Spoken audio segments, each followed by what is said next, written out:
A Muslim envoy journeying through Russia in 922 AD encountered something that would stay with him forever. Ahmad ibn Fadlan bore witness as Viking warriors carried out intimate rites involving a slave girl before ultimately burning her alive beside the corpse of their fallen leader. His vivid description reads like the plot of a horror film, except every sentence was true.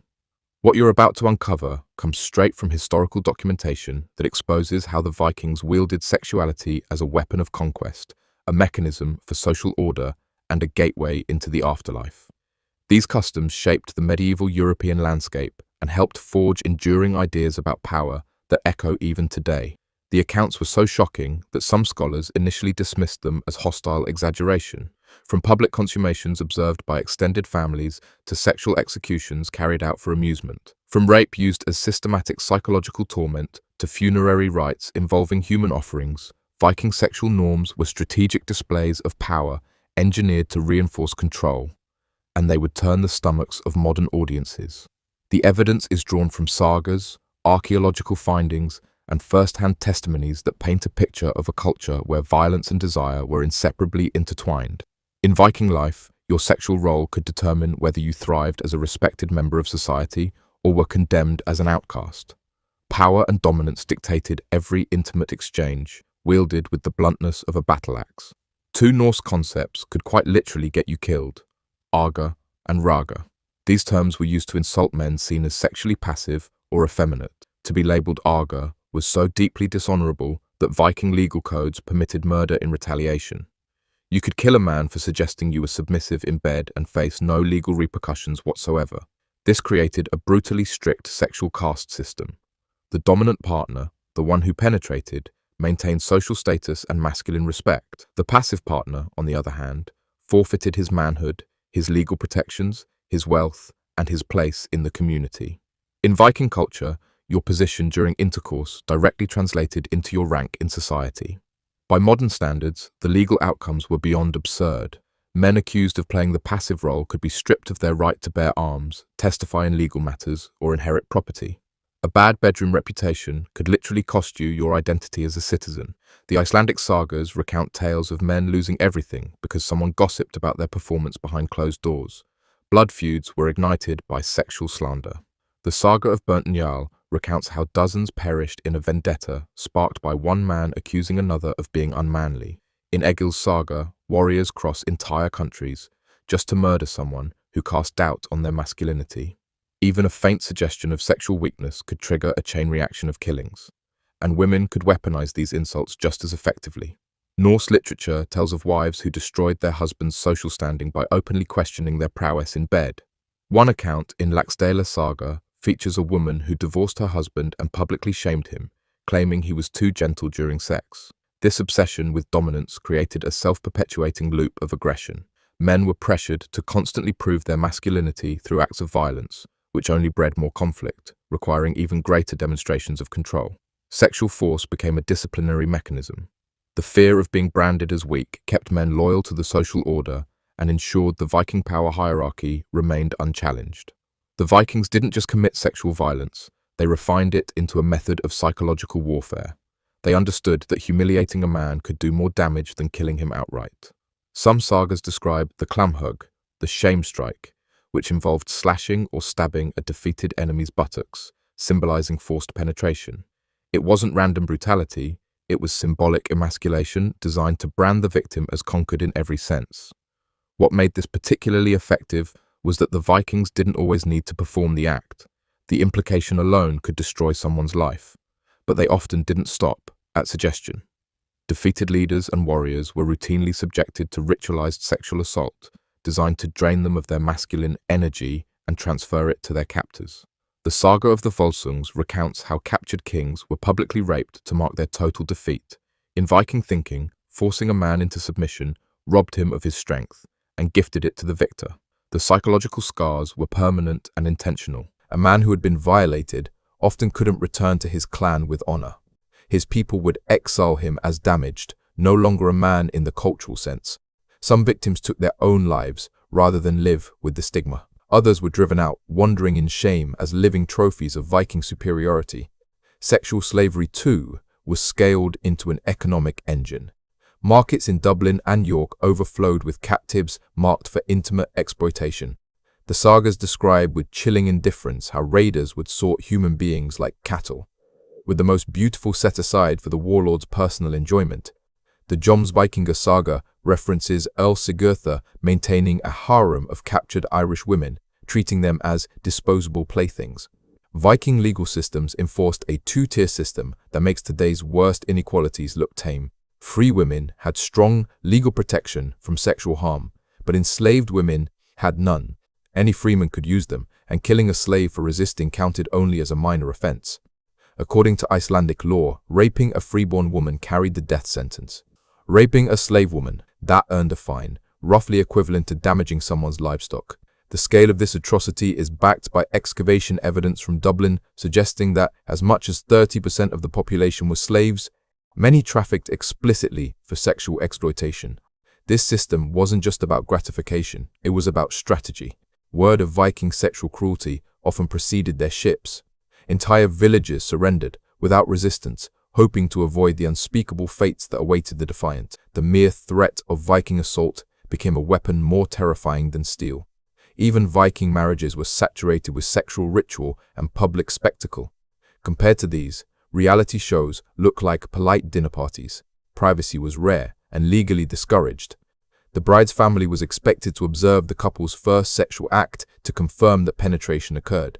Without proof of consummation, the union could be annulled and the dowry reclaimed. Imagine being expected to perform sexually while your in-laws watched for legal reasons. The wedding rituals themselves were heavy with explicit meaning. The Michelnis ceremony, where Thor's hammer was placed in the bride's lap, was widely recognized as a fertility rite, with unmistakable phallic overtones. The priest would bless the hammer and pass it around for guests to touch, creating what was effectively a communal sexual rite disguised as religion. Even the removal of the bridal crown by the groom served as a symbolic act, a public announcement that he was about to take her virginity. This all took place before the gathered witnesses, who would then accompany the couple to the marriage bed. Religious figures and relatives would bless the bed using fertility incantations that amounted to sacred, ritualized, dirty talk. The act of consummation itself occurred while family members stood outside the door, listening for any indication that the union had been completed. The following morning, blood-stained sheets were inspected and publicly displayed as evidence of the bride's virginity and the successful sealing of the marriage. These sheets were often kept as legal records that could be presented in court if the marriage's legitimacy was ever challenged. In certain instances, trusted family members were even present in the room during the consummation to provide first-hand confirmation. The saga of Grettir the Strong tells of a wedding where the bride's uncle stayed in the room to ensure the deed was carried out. Imagine your Uncle Mike standing by as you sleep with your wife. The legal consequences were no joke. If the bride was not a virgin, her family could face lawsuits for deception. If the groom was unable to perform, the bride's kin could request restitution for defective goods. The Icelandic legal texts listed specific penalties for various sexual shortcomings on the wedding night, creating a legal structure that treated intimacy as a contractual business deal. These customs revolved entirely around land, inheritance, and political agreements. The emotions of the couple were secondary, dwarfed by the legal and financial stakes tied to their sexual performance. Love was considered an indulgence, a luxury Viking society rarely had room for when dowries and bloodlines were on the line. Ahmad ibn Fadlan's account reads like the most chilling anthropological document ever recorded. His description of Viking funerals was so disturbing that scholars spent generations trying to discredit him. But archaeology has since confirmed most of what he described. When a Viking chief died, his funeral turned into a multi-day sexual ritual intended to channel life energy from the living into the afterlife. The Norse believed that sexual vitality could be transmitted through physical intimacy and offered to the deceased. Ibn Fadlan describes this process with an almost detached precision. The tribesmen would ask the chief's female slaves, "Who among you will die with him?" One would step forward, convinced that she would join her master in Valhalla as his eternal companion. What followed makes today's horror films seem mild. In her final days, the chosen slave girl engaged in intimate acts with numerous men from the community. She was treated as a consecrated vessel, her body serving to carry the tribe's collective essence into the afterlife. the men would whisper to her, "Tell your master that I did this out of love for him." They genuinely believed they were transmitting spiritual power to the chieftain through her. The ritual intensified with each passing day. Ibn Fadlan writes how the girl was given escalating amounts of alcohol and intoxicants while being handed from man to man. Every encounter was believed to add more spiritual energy to be delivered to the dead. On the day of the funeral, the girl was brought to the ship and subjected to final sexual acts with 6 men, each symbolizing a different force of tribal strength. Ibn Fadlan's description turns clinical at this point. 6 men entered the tent, and each had intercourse with her. Then she was laid beside her deceased master. The climax of the ritual involved the slave girl being strangled with a rope, while simultaneously being stabbed by an elderly woman known as the Angel of Death. The funeral ship was then set on fire as the tribe chanted over the flames, believing they were sending their chief into the next world fueled by sexual power.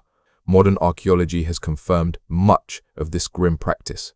The Oseberg ship burial in Norway contained 2 female remains, one of whom showed signs of a violent end. Other graves across the Norse world contain young women buried alongside powerful men, often with evidence suggesting ritual execution. The Vikings believed this was the ultimate honor, that the slave girl was transformed into a divine escort, carrying the soul and strength of the tribe into the afterlife.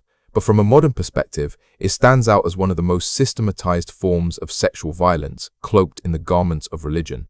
Viking culture crafted a paradox that would baffle both modern feminists and conservative thinkers alike. Free Viking women enjoyed legal rights centuries ahead of the rest of medieval Europe, while enslaved women were subjected to levels of brutality that would horrify even the darkest corners of history. Freeborn Norse women could divorce their husbands for sexual inadequacy almost as easily as one returns a faulty product. If a man couldn't satisfy his wife, lacked stamina, or was seen as too soft in his demeanor, she had the legal grounds to leave and take her property with her. Women could inherit land, operate businesses, and even propose marriage to the men they fancied. The saga of the people of Laxdal tells of the deep-minded, who held vast estates and arranged marriages for male relatives. Some women amassed wealth as traders and ship owners, commanding routes and influencing commerce. The sagas speak of women who ended marriages over a man's appearance or lack of honor. Halgafur from Enjal's saga left her husband for wearing a shirt that exposed too much of his chest, declaring it unmanly and therefore unacceptable. Free women also had strong protections from sexual advances. Norse law clearly punished unwanted touching, kissing, or intercourse with severe penalties, including banishment or even death.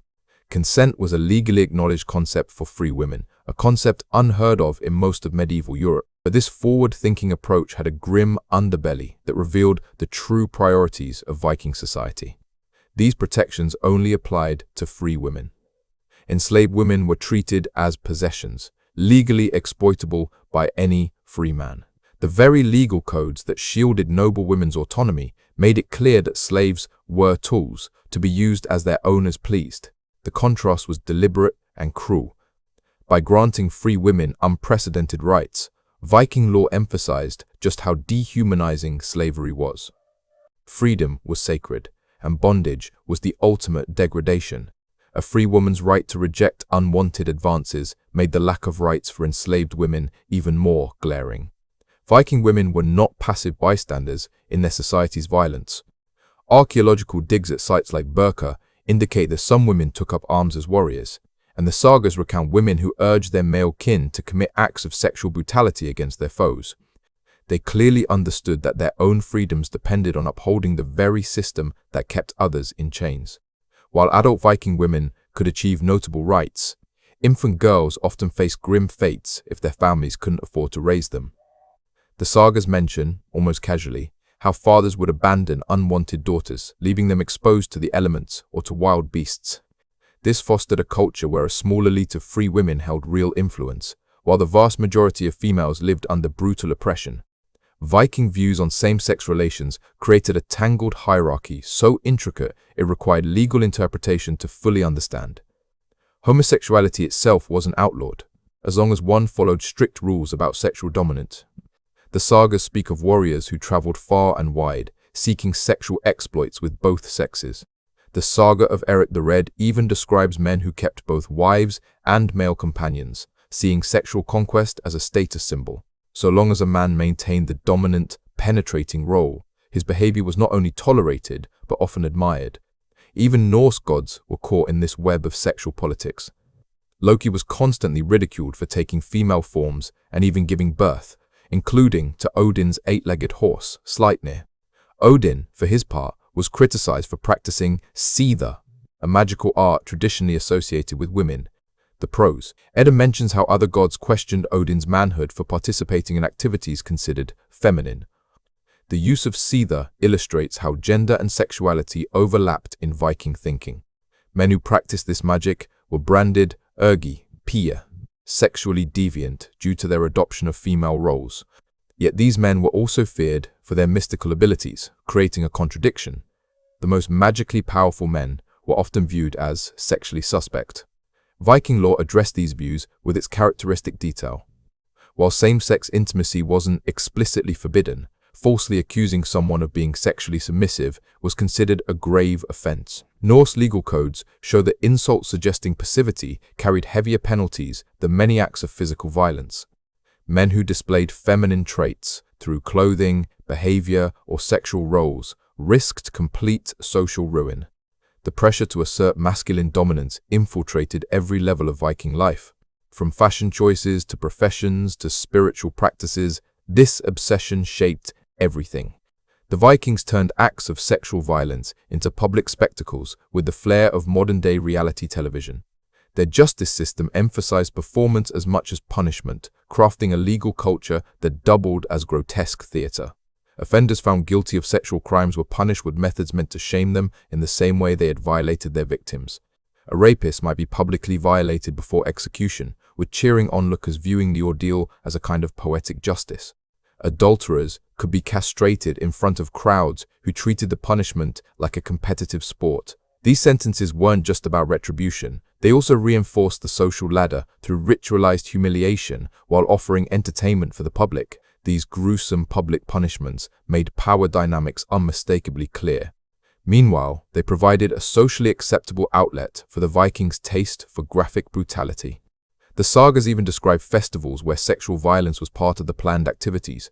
Captured enemies were forced to engage in humiliating acts for the crowd's amusement, with spectators placing bets on how long the victims would endure different kinds of sexual torment.